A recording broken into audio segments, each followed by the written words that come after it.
muito bem-vindo a essa live aqui sobre a história curiosa sobre o cemitério de Brigadeiro Tobias. Eu vou compartilhar com você aqui como que foi criado esse cemitério, por que criaram ele realmente, que na verdade foi uma epidemia que aconteceu.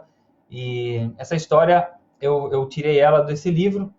Esse livro aqui é um livro que eu fiz sobre as histórias, algumas curiosidades do nosso bairro, Brigadeiro Tobias, e entre essas histórias que estão aqui tem essa do cemitério, que eu fiquei sabendo na época que eu estava fazendo o livro, aí eu fui atrás dessas informações para saber a veracidade dessas informações e a gente descobriu vários fatos curiosos e eu vou comentar aqui com você. Você não está vendo aqui, mas eu estou lendo para mim não me perder nenhuma parte aqui da história. E essa história é uma história de 2 folhas aqui do livro. O livro que é em formato A5, né, metade da folha sulfite, então é uma história curta, rápida, mas é um conteúdo muito rico aí para a nossa história.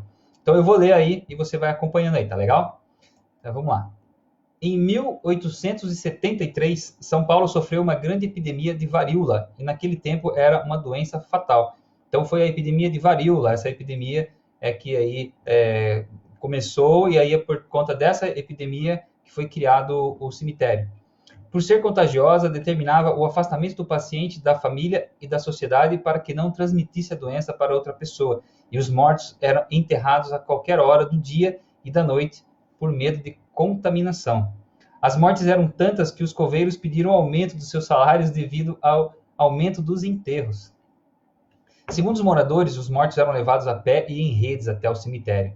Já em Sorocaba, a situação não era diferente. As pessoas eram sempre enterradas às pressas. Naquela época já existia o cemitério da Consolação em Sorocaba, mas devido ao fato de Brigadeiro Tobias ser um local distante da maioria da população e na época era pouco habitado, foi então criado um cemitério clandestino no bairro. Em nossas pesquisas, encontramos o neto do dono do terreno doado para a criação do cemitério, o senhor Walter, que ele é um morador aí de Brigadeiro Tobias até hoje. O cemitério foi construído não por causa da gripe espanhola, como alguns moradores imaginavam, mas sim devido à epidemia de varíola, que era chamada de doença da bexiga preta. Através de informações dos moradores mais velhos, soubemos a localização do cemitério e fomos lá para tentar encontrar evidências da existência desse cemitério. Logo ao chegar, já encontramos um objeto que parecia uma imagem de santo, já degradada pela ação do tempo.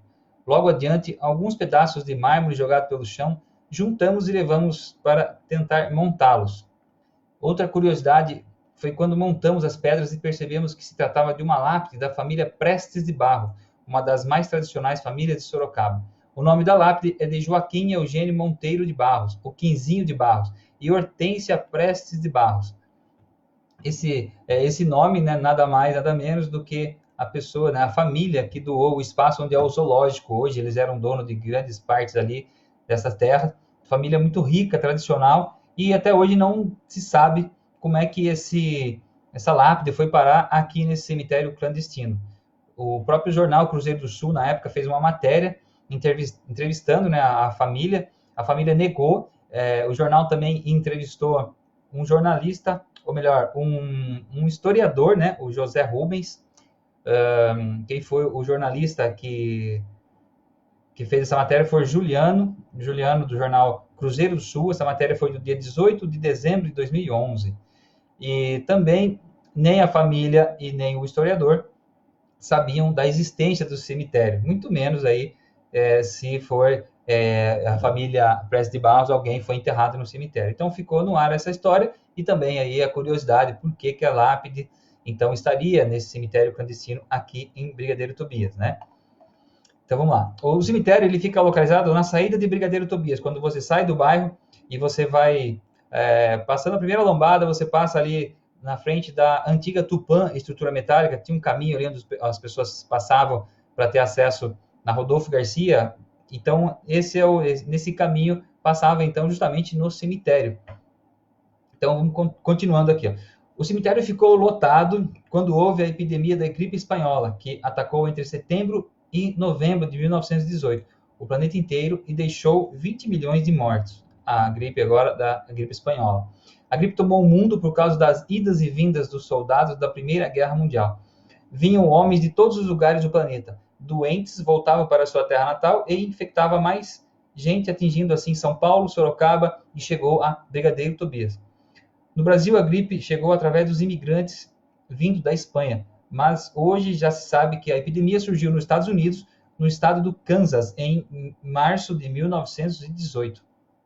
Pesquisadores acreditam que o vírus tenha saído de um cercado de porcos. O vírus da gripe quase sempre está presente nos corpos das aves. Os humanos não são infectados por eles, mas animais domésticos sim. Provavelmente os suínos do Kansas comeram dejetos de aves da região e passaram o vírus para seu dono. Entre as vítimas da gripe estava o presidente da República, Rodrigues Alves, eleito para o cargo pela segunda vez, não pôde tomar posse porque morreu no dia 16 de janeiro de 1919. Olha que curioso aqui. Os médicos também, alarmados, não sabiam o que receitar e indicavam canja de galinha. O resultado foram os saques aos armazéns atrás dos frangos. Os jornais afirmavam que o tratamento deveria ser feito à base de pinga com limão ou uísque com gengibre. No Rio de Janeiro, o sanitarista Carlos Chagas comandou o combate à enfermidade. Em Porto Alegre, foi criado um cemitério especialmente para as vítimas da gripe espanhola. Em todo o país foram cerca de 300 mil mortos. Em Brigadeiro Tobias, não se sabe quantos corpos foram enterrados no cemitério. Eu tenho aqui as lápides, eu vou deixar aqui abaixo no comentário a foto dessas lápides e uma outra foto aqui onde eu encontrei uma imagem. E essa é a história aí sobre o cemitério, essa curiosa história. Se você gostou e quiser saber mais histórias sobre o livro aqui, tem duas histórias curiosas que eu quero propor aqui e você deixar um comentário abaixo. Uma delas é uma pessoa que ainda vive aqui em Brigadeiro Tobias, que sobreviveu ao campo de concentração nazista. Tudo que você vê em filme, ela conta que aconteceu com ela, é uma história muito, muito rica, né? Até principalmente para a gente fazer uma comparação nesse momento que a gente está vivendo aqui agora. E uma outra história também é a aparição de OVNIs em Brigadeiro Tobias, que também eu conto esse relato no livro. Foi um acontecimento que aconteceu aí aqui em Brigadeiro, aqui no canto aqui do nosso bairro, onde faz parte de Brigadeiro também aqui na Caputera, né? Mas ficou famoso no mundo inteiro essa história. Então, se você quiser saber sobre uma dessas duas histórias, sobre a aparição de OVNIs em Brigadeiro Tobias e a pessoa que viveu no campo de concentração nazista e ainda mora em Brigadeiro Tobias hoje, uma dessas duas histórias eu conto aí, se tiver algum comentário aqui abaixo, tá bom? Então é isso aí. Até o próximo vídeo, até a próxima história, até a próxima curiosidade sobre Brigadeiro Tobias. Tchau!